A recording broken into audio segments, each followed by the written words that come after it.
Good afternoon, everybody. Welcome back to another team news. 2 weeks break, obviously with the international break, but we're back with a full set of teams this time. Obviously, it was only 4 fixtures last time, if I recall.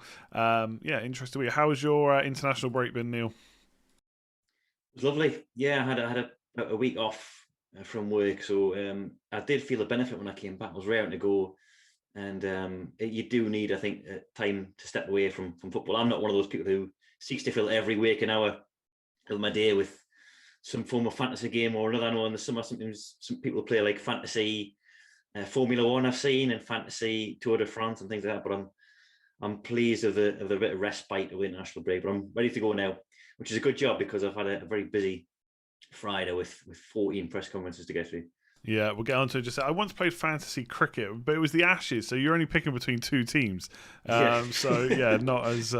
Not as in depth or interesting as FPL. So yeah, let's just jump straight into it. I was just saying to Neil before we start, I'm going to go basically the same order for the first three teams because three of the players we talked about last time, Bamford, Son, and Jack Grealish are still have some question marks over them, which we're going to deal with now. So let's start with Spurs. I guess there is two things, right? One, what's the latest situation with Son? And two, do you think Bale is going to start? Do you think he's going to get his place back?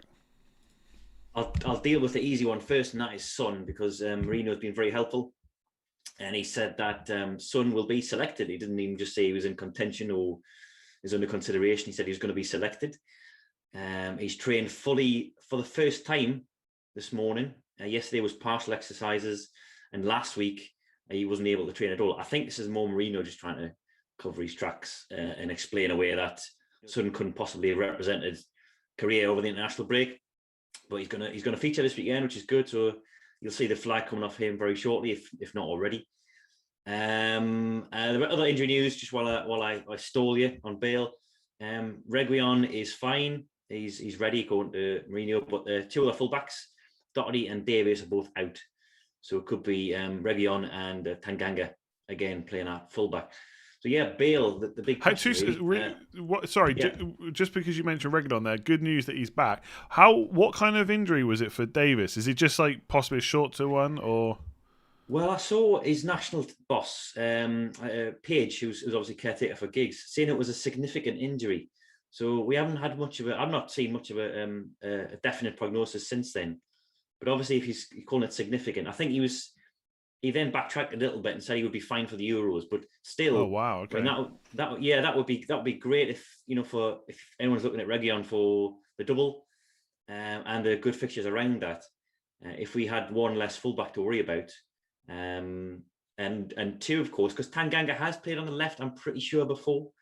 But if Doherty's out at the same time, then that's one less option on the right. I know Aurier is obviously still an option there, but he hasn't featured as much lately. It's I don't know the exact prognosis, but obviously it's enough to keep him out at the moment. So we go on to Bale, which is an answer I haven't really finalised out in my head. I haven't done Spurs team news empty yet. I did half see this coming. I didn't actually go for Bale myself because I did see this sort of half coming. The short-lived in favour of Mourinho, and then he's suddenly the pariah, which is often the case with Mourinho. He goes through fits and starts with players of being in their good books, and then all of a sudden they're cast onto the scrap heap. I don't think it's quite that straightforward just yet. But he hasn't done himself any favours with his comments over the international break, saying that he only came to Spurs for the game time, ahead of Wales being in Euro 2020. And of course, we saw in Gameweek 29, he didn't play a single minute. We know that Son's going to feature, for example, this weekend. We know that Lucas Moura is almost certainly going to feature because he's become a regular under Mourinho of late, which leaves one spot. So I think he's got a decent chance. Because, as has been widely discussed before, it kind of depends on the opposition, and it kind of depends on the quality of not just the fullback, but who the winger is in front of that fullback. And they're playing Newcastle. Now, the right back spot for us is a problem position. It has been for years, really. We've got Mankiw in there now. I think it's a better option than Kraft, but there's no one really ahead. There's Joe Linton, who's sort of a wide right forward. So there's not much to worry about down that right flank for Newcastle. So, of course, Bale plays on the opposite flank, doesn't he? But can you still see me, by the way? No, you just turned your webcam off. I decided to dodge a question by hiding. Now I'm back. Yeah, I think like there is a chance that he plays this week, and I think if you've got a good bench, there is an argument just to hold on to him. But I think longer term, you have to. If you haven't got Son, you've got to make the switch. I think. Yeah, if you, it's a straight choice between the two. You get Son because you know he's going to play. They're out of Europe now as well, so the focus is now on the league and of course the EFL Cup final. By the way, I come out just backtrack completely on my right-sided comments, Mark, because Bale has been playing down the right for Spurs. So he'll be up against Newcastle's left. So I've completely made an arse of that. But luckily, there's nothing down the left to worry about either. It's just Dummett or Jamal Lewis. So yeah, a chance to feature. But I totally agree. If you're going for the straight choice, then go for Son, absolutely, because you just cannot guarantee. Even when Bale starts, you can't guarantee he's going to play more than 60 odd minutes. So that's the thing. Even if he starts this week, I wouldn't necessarily think he starts against Man United. Then does he start both against Everton? You're always going to have these question marks. And I think Spurs fixtures, actually, if you take the Man United game out, they're actually looking really good. Newcastle double, Sheffield United Leeds. I know they blank in 33, but as a set of fixtures outside of that, they're pretty decent. So I think if you've got all three, then you could maybe hold on to him. But Bale to Son, I feel like that's you're going to have to do it at some point. So maybe it could be this week. But yeah, chance he starts, of course. Let's go on to Leeds. So Bamford had a knock last week, and then he played, and then he got another knock, which I don't know if it was a reoccurrence, but he kind of said afterwards, didn't he, that he knew his legs wouldn't last the whole game. And I think he said he was surprised it even lasted as long as they did. Came away with 2 returns. What's it looking like for this week? Yeah, there was a couple of interviews, I think, on the Leeds podcast where he was talking about he wasn't even sure he was going to feature in Gameweek 30, but he was surprised at how confident Bielsa was of him starting and lasting at least the duration of the game. So yeah, no word on him specifically from Bielsa yesterday, but he did say the group was healthy, and we heard from Bamford, I think was it yesterday? It was on the Leeds podcast where he was talking about having physio treatment over the international break, but then joining in with the full murder ball sessions, which suggests that he's obviously able to train fully. He's had 2 weeks to recover from this. I think it was a separate issue. I think was it his hip. It was a knock to his hip the first time, and then he was talking about a troublesome calf this time around. Obviously, he's played pretty much every game this season, so he's maybe carrying a few things as we head into the final quarter. But he was notable by his absence from Bielsa's updates. And Bielsa normally tells us pretty much everything. And the fact that he said the group is healthy, I'm expecting him to feature. I think the only injury or illness doubt they've got is Click in midfield, who's got COVID and he's observing the protocol and they're still evaluating him. Rodrigo and Hernandez are back, but not 100% match fit. And Akupa is fine as well. At centre-half, he had an illness as well, missed out for Scotland. So yeah, just a one absentee, and we think Bamford is going to be fine. Good stuff. Let's go on to Aston Villa. So I've seen some good quotes from Dean Smith. Always knew this was going to be the game where he might be back for, which is good for him to tell us. So yeah, what's the latest on Grealish? What are the chances you think of him starting this week rather than just being involved? Yeah, I think he'll start. We'll come on to Maddison in a second. I'm more confident of Grealish featuring, for example, than Maddison. He's been back in training over the international break. He's been in full training this week. Smith did sort of state that it was only a couple of days that he's been in, but he was interviewed, for example, on Villa TV yesterday and said he looked really good.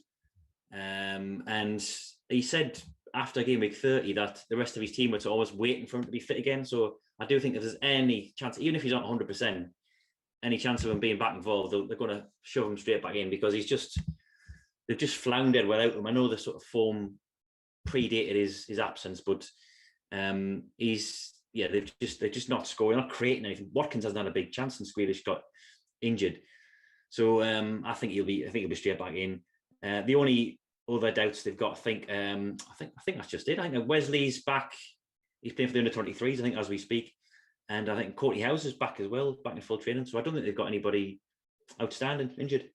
Yeah, good. So I think if you've got Watkins, you hold for at least one more week. I know people have been holding for the double, which we still don't know when that's going to be. But Yeah, I think Fulham at home is a decent enough chance if Grealish is back.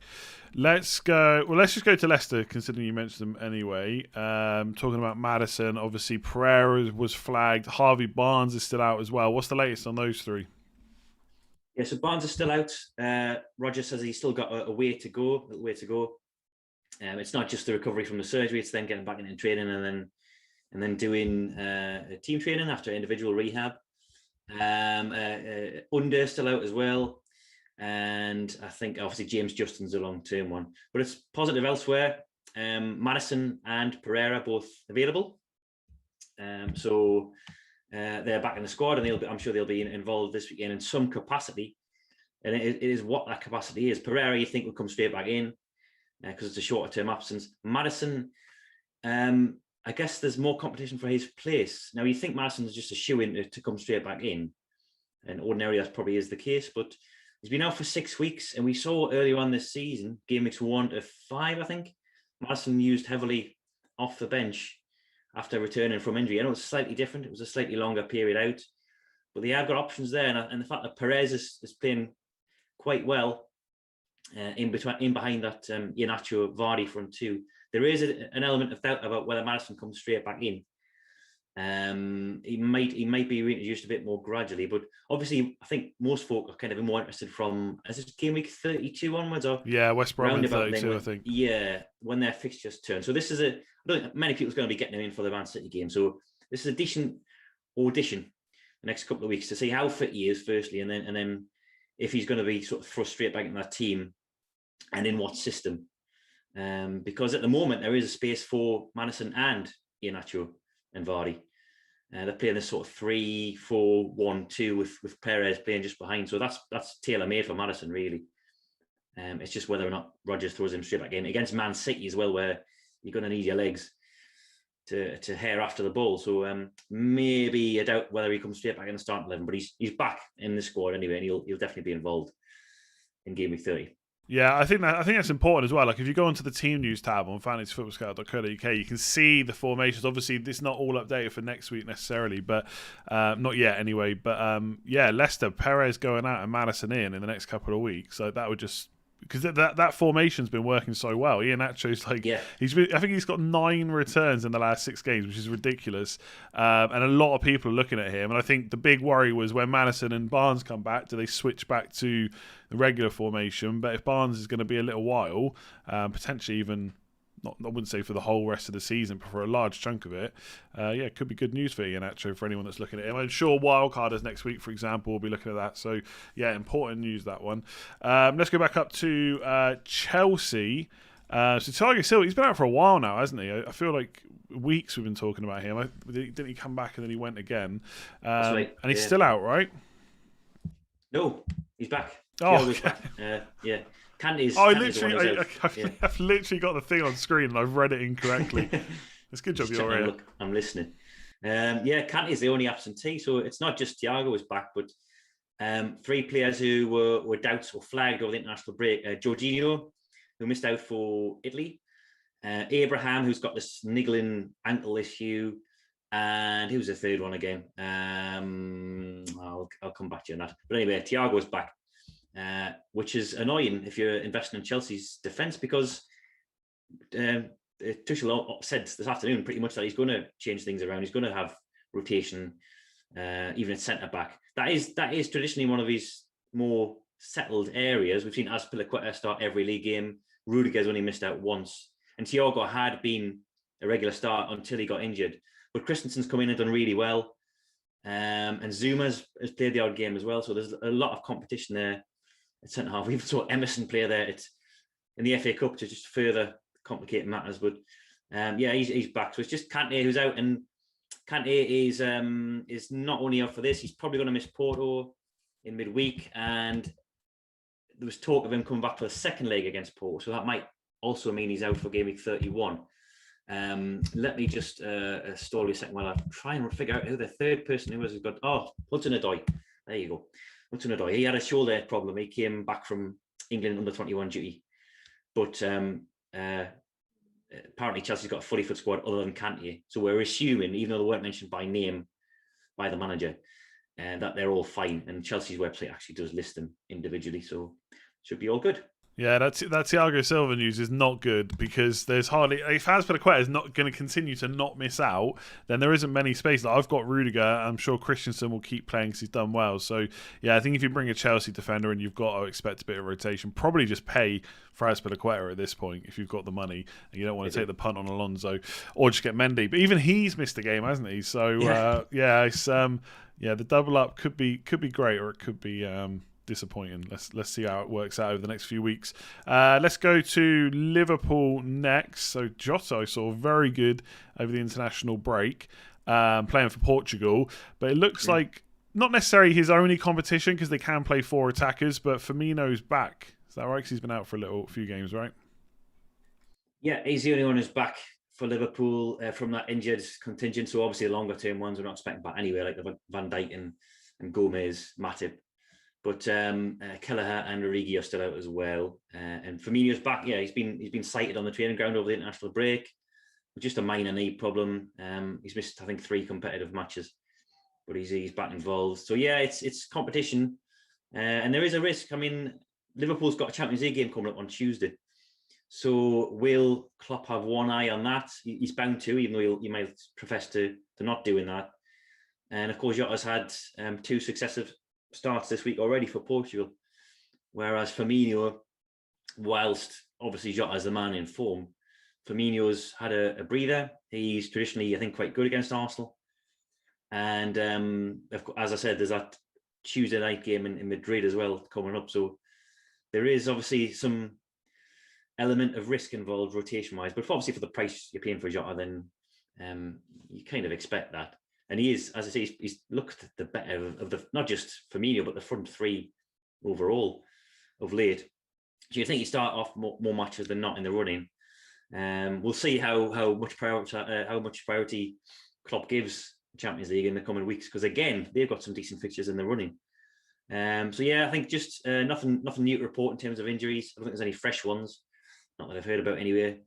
A lot of players, Robertson and Wijnaldum got a lot of minutes over the international break, but Robertson, I don't think he's missed a minute this season in the Premier League. So he seems to be immune to that red zone rotation.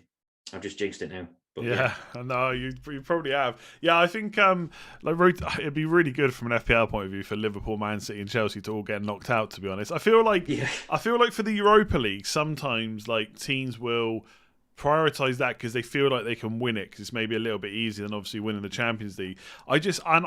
I'm the same on Liverpool. Like with Man City, I own 2 attackers, and we'll come on to them now. And I really think that Leeds game, there's a huge worry. I'm not so worried about this week. Yeah. But with Liverpool, I'm not quite sure because you can't bank on winning the Champions League, and they've still got a shot at top 4. So we'll have to wait and see. I think this week will be a good kind of show of what Klopp thinks of the league and Champions League. But yeah, let's come on to Man City because they're always rotating anyway, or at least it always feels like they are. And I mean, they are going to win the league and they are going to prioritise Champions League, I would say. Do you think we're going to see much rotation this week, though? Because obviously Leicester, if any team is going to take their spot at the top, Leicester could be one of them. I know it's very unlikely, but do you see much rotation? I think inevitably going to see 1 or 2 players rested, yeah. I think I've detailed last night. I put up an article which was the minutes played by all the players who are on international duty. In Man City, by far, they had the most minutes accrued. I think 10 of their squad played more than 200 minutes, which is around about 2.5 games. Gundogan played all 3 and didn't miss out on a single minute. So he's someone who I think might be at risk. On the flip side, covering me backside for all eventualities, Guardiola's talked about rhythm before. So rhythm going into matches, rhythm going into Champions League matches as well. So he's I remember famously once when Aguero had been rested for 2 weeks and Jesus had been away in South America, had a long haul flight back, had played twice. And we all thought Aguero was going to start. It's an absolute shoo-in, and he selected Jesus.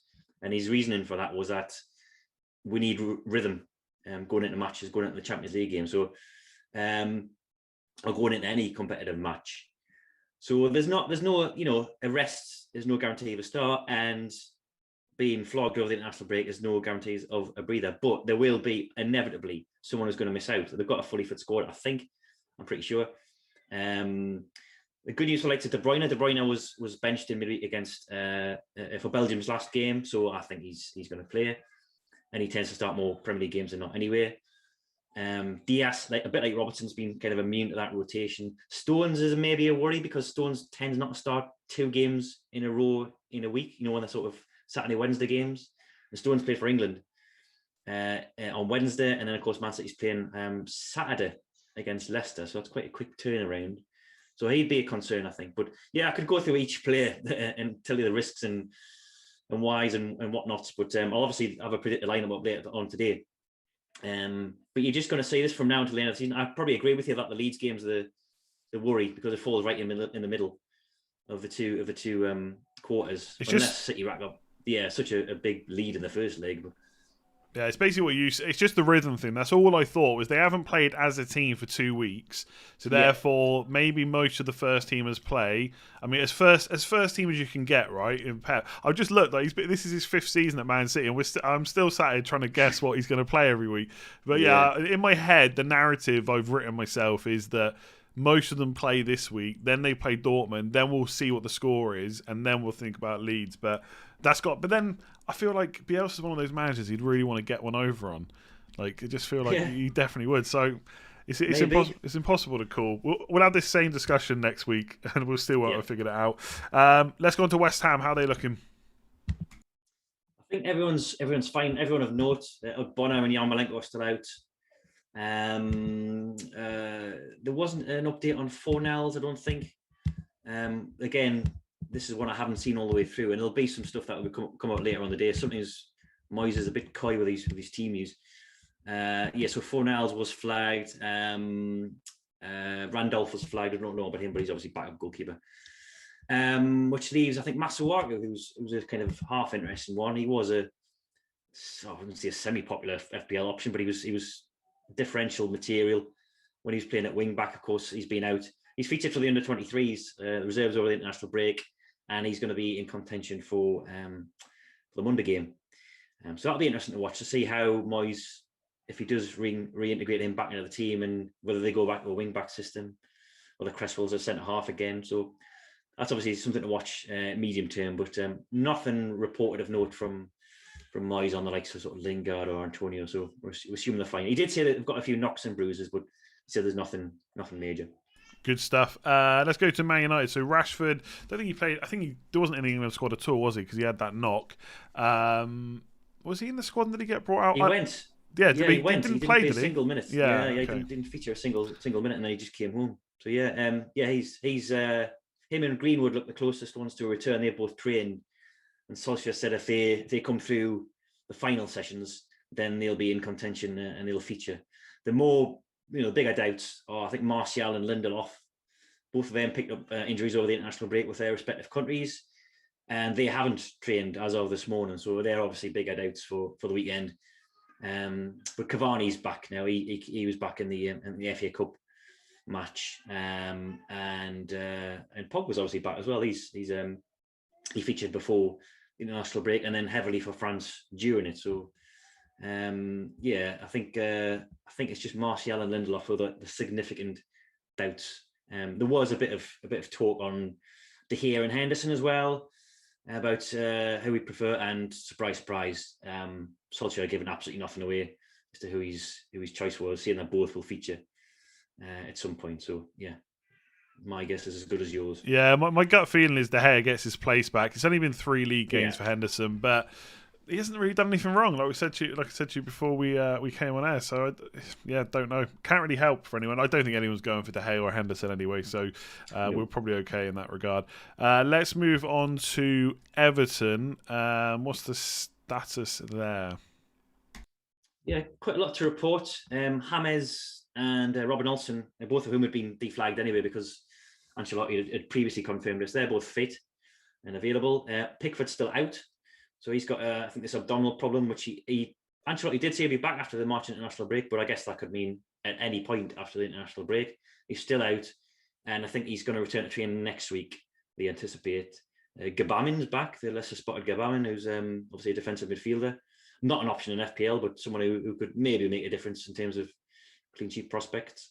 Decore's obviously out long term. Bernard's out. Delph's out. And Davies and Godfrey are minor doubts with sort of little knocks. But Ancelotti said he hopes they're going to train and be available for again for the Monday night game, which gives them an extra couple of nights to recover. Good stuff. Let's go on to Southampton, where Hasenhüttl has turned into Sean Dyche with talking about Prowsey. I saw there. What's his latest, and also what's happening with, or what's the latest with Danny Ings as well? Because obviously he's been out for a little while. Just as an aside, actually on Burnley, I did see them. Even their website now, their headlines is all the players with Y's on the end of the name. So Woody was up there this morning so it's catching on with the admin.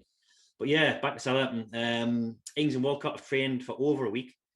According to Hasenhüttl, we've seen them in training. The pictures released from the club, and then Hasenhüttl confirming today that they're both in contention for that game against Burnley. Ward-Prowse, yeah, he could lose his ever-present starter tag. It's a minor concern though. He was sent home from England duty in midweek with it's called it arrested as a precaution, so that's why he wasn't flagged. I think the word rested in there was. That's why he wasn't flagged. But the flag's on now, very much so, because he hasn't been in training. He's got a calf issue. Hasenhüttl's still confident that he'll recover for the Burnley game, and that he'll obviously train ahead of it. So just a 75 flag on there. He's obviously still he's got a good chance of featuring, but there is an element of doubt. And of course, he's such a mainstay of that side. I think he doesn't even get substituted, never mind rotated. But they're getting players back gradually. They've had a good 3 weeks off Premier League duty. They did play in the FA Cup and played very well against Bournemouth. And Ings being back is the one to watch, because they will have a double at some point. We're pretty sure of, because I think they've still got a game outstanding. Is that right? No. Crystal Palace. No, it's them against Crystal Palace. Yeah. My bad. Yeah. So something to monitor. Of course, Adams is a man in form at the minute. 3 goals in as many games. Scored for Scotland over the international break. And Redmond's even starred up top in the FA Cup as well. So a bit of competition for Ings, but you would think that he comes straight back in. Yeah, definitely. If he's fully fit, I guess. Yeah, so they've got a game outstanding with Palace to play, but obviously we don't know where that's going to go. So I guess, I don't know if it could go in game week 33, potentially. That would mean they had no blanks and no doubles. But if it gets put anywhere else, then it is a double. Yeah, 33 Southampton's playing FA Cup, aren't they? Oh, they're still okay, sorry. Yeah. So I don't know where to go. I think we're all guessing at the moment, like even Mr. Krellin. We don't know how the end of the season is going to go in terms of rejigging the calendar to let the home fans in. We don't know how that's going to play out, but I forgot they were playing Leicester, aren't they? I just looked it up right. there. Yeah, fair enough. Okay, cool. Let's go on to Brighton next. The heroes of Game Week 29. I think pretty much everyone that played didn't blank, apart from Dan Burn. Not happy about that. How are they looking this week? Yeah, I backed them against my mob. I'm fully expecting that to happen. And there we go. They've got everyone's come back from international duty fine. No injuries or illnesses to report. Webster's still out. He was aiming for a return after the international break, but he's still a few weeks away. But he then said game week 31, which I think is Monday night, a week on Monday against Everton, is when they were targeting for him. So he's still out. Obviously Lamptey's out for the season. Same with March as well. But nothing major to report from the Brighton camp. Good stuff. What about Scott Parker? Looking very happy on the image I saw with the tweet. I think they're the same, aren't they? Well, not the same as Brighton. I know they've got some long-term players out, but they're looking pretty good in terms of fitness for them, right? Yeah, from what I heard, so I was listening to this, and Parker did say no one's come back injured or ill. And we've seen Bobby Reid back in training over the international break as well, so he's obviously in contention. Still not sure about Kearney. There's sort of a weekly update on him.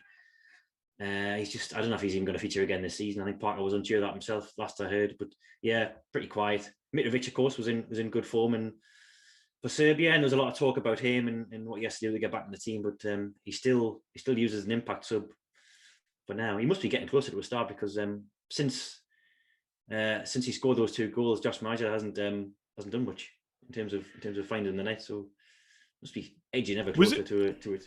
Was it? I can't even remember that. Was it game week 29 where he came off after 45 minutes, or was it the game before there, Madger? There was it was game week 29, wasn't it, against 29, Leeds? yeah, because a lot of people had him. Yeah.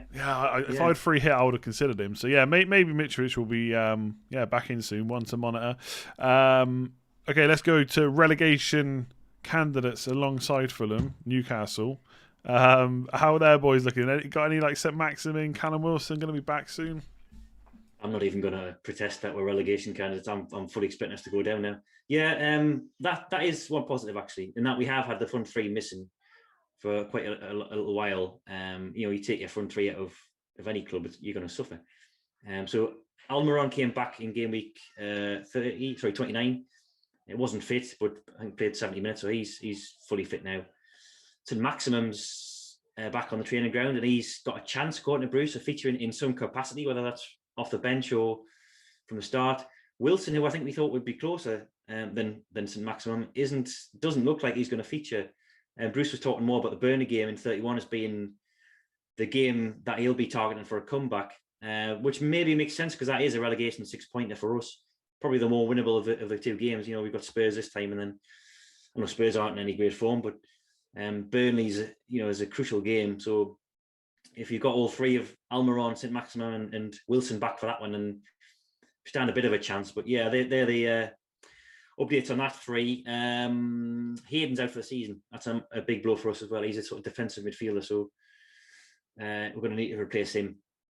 And I think that's it from a Newcastle perspective. Yeah, going to be an interesting few weeks to see how they get on. Mentioned Burnley just a minute ago. I don't think there's any major news there, is there? Brady out for a few weeks, and Barnes is still out for a little while as well. Kevin Long's significant bout. I don't think we got updates on Taylor, who was due back after the international break. I did see, I think one of the Burnley reporters suggest he was in training again. But that's no guarantee with Dice. He's fond of it back on the grass and a touch and go. So I'll watch that fully later on to see if I've missed anything. And there might be some stuff coming up later in Bargo section, because obviously Taylor's a name that keeps rearing his head. I think when people are looking at budget Burnley defenders, but of course we've got the Chesterfield Cafe on the other side now, the free scoring, chance creating Loughton. But yeah, I don't think there's anything fresh apart from Brady. I'm still not over that great finish for Loughton. When it was at the double game week, I think in 24, whenever it was, that was absolutely crazy, that goal. Okay, and a few teams there. So Crystal Palace next. Anything major there? Yeah, so Hodgson said before the international break that he's going to get all these players back after the 2 weeks breather. He's got one. It's Tyrick Mitchell, who's the only one likely to recover for the Everton game. McCarthy and Klein are being assessed, so there's a possibility. But the rest of them, we assume, are still going to miss out. I wonder if he's still including Ferguson in that. We keep mentioning Ferguson every week because he's 3.8, as is Mitchell. But he had been training with the under-23s for a fortnight, I think, and then I'm not sure if he's featured in any bounce games over the break. But I don't know if he's included in that injured contingent still. Maybe I just stopped talking about him because it's game week 30 now, and I think I've probably got to give up the ghost that he's going to feature at any point this season. But no word on him, and only Mitchell looking likely to be back for this one. Ferguson's going to have to be a game week 38 punt. That'll be your punt in 38. How about West Brom? I think I saw Robson Kanu obviously came back from Wales, didn't he? Yeah, he did. Yeah, for disciplinary reasons. As I said, he's negative COVID test, so he's fine. And he said everyone else is all right as well. I think he was boasting. I saw an interview with him this morning, boasting that his methods, his nutrition, and his new training ground regimes made West Brom the sort of healthiest club in the division in terms of injuries. We don't know about Gibbs, but no one cares about that. Conor Gallagher won't play. He's a loanee from Chelsea, and obviously he can't play against his parent club, so they will be forced into one change anyway. Fair news. How about Wolves? Obviously, Patricia, I think he got injured, didn't he, in the last game they played? I can't remember when that was. I'm so lost after the 2 weeks. I'm getting mixed up when the games were. But yeah, he went off with a pretty bad injury, didn't he? He did, yeah. It was, it's a head injury, and you think, obviously, at one end of the scale, it's Jimenez, who's out for a long term. But mostly when you get head injuries, it's 6 days concussion protocol, and he's fine. But of course, he pulled out of the Portugal squad, so obviously something a bit more serious than that. But Santo has said this afternoon that he's okay. He's trained well this week, and they even got Pudense as well, or Podence, I don't know how you pronounce it. It's been out that long, I'm forgetting. He's joined part of the session, and he should be back in the squad very soon. Whether that's West Ham, Nuno was sort of coy on the matter, but he's drawn in to a return just in time for that good fixture run that they've got from 31. They have got a doubt over João Moutinho, who missed Portugal's, I think, final 2 games, possibly the final game. I'm not sure which, but he was flagged, I think, a couple of days ago, and Nuno's confirmed that he's got a small problem, and a few other players as well have got sort of minor issues. So didn't tell us who they were, but obviously they've got a lot of players, particularly Portuguese players, returning. And he says this is just the standard Nuno line about him assessing over the next few days.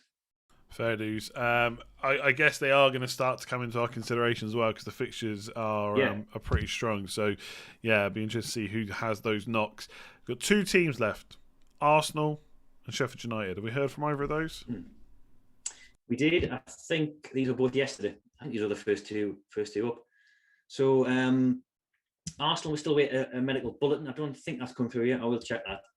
But Arteta did address the team news anyway in his press conference. We've seen Willian back in training over the international break, so hopefully he's all right. Saka and Smith Rowe, they were casualties of they both, or one's England under 21 and one's the senior side. But they both seem pretty nothing serious. So Arteta's hoping that they're both going to be all right for this weekend. Sheffield United, they've got a legion of injuries still. Sander Berge, I think, had gone away with Norway. He was called up, but he's still a few weeks away. Billy Sharp's out for a few weeks as well. Basham hasn't trained as of Thursday. John Egan's just back on the grass, building up his fitness. Robinson, O'Connell's still out. So a lot of injuries, particularly in defence. We saw Baldock and Stevens playing at centre-half in the FA Cup. It was a decent performance, actually, against Chelsea. A lot better. And Ben Osborne at wing-back. So they've still got a litany of injuries, and whilst it was an improved performance against Chelsea, a changed Chelsea side, you'd still be looking at Leeds assets in the captaincy shake-up, not just for selection this weekend, definitely for the armband as well. Well, great segue for a question I was going to ask you. Who are you going to captain Leeds player, or are you just going to go with Harry Kane?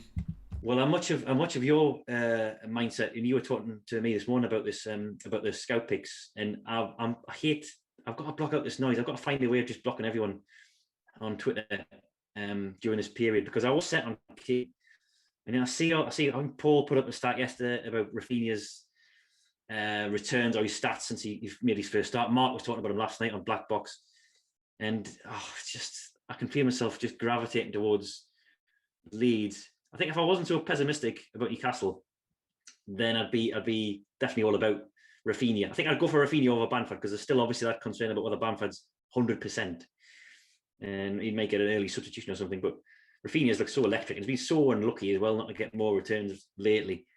Newcastle are just such a shambles at the minute. I'm struggling to look past Kane, or even Son, as Tom Freeman suggested as well. So yeah, it's on Kane at the moment, but I've got the backbone of an amoeba, so I can easily be persuaded otherwise over the next 24 or 12 hours or so. If you spend enough time on Twitter, you'll be bringing in and captaining Alonso. To be fair, this is the way it goes. So you got to stay off. Fair enough. I'm on Kane. I think now that Son's back, that's kind of locked it in for me. I just think that is a big help, because he's been so creative recently. He's actually been creating more chances than he has been shooting. So, interesting one. Anyway, we'll leave the captaincy talk there. Neale, as always, thank you very much for all that info. Thanks, Andy. Yeah, good luck, everybody.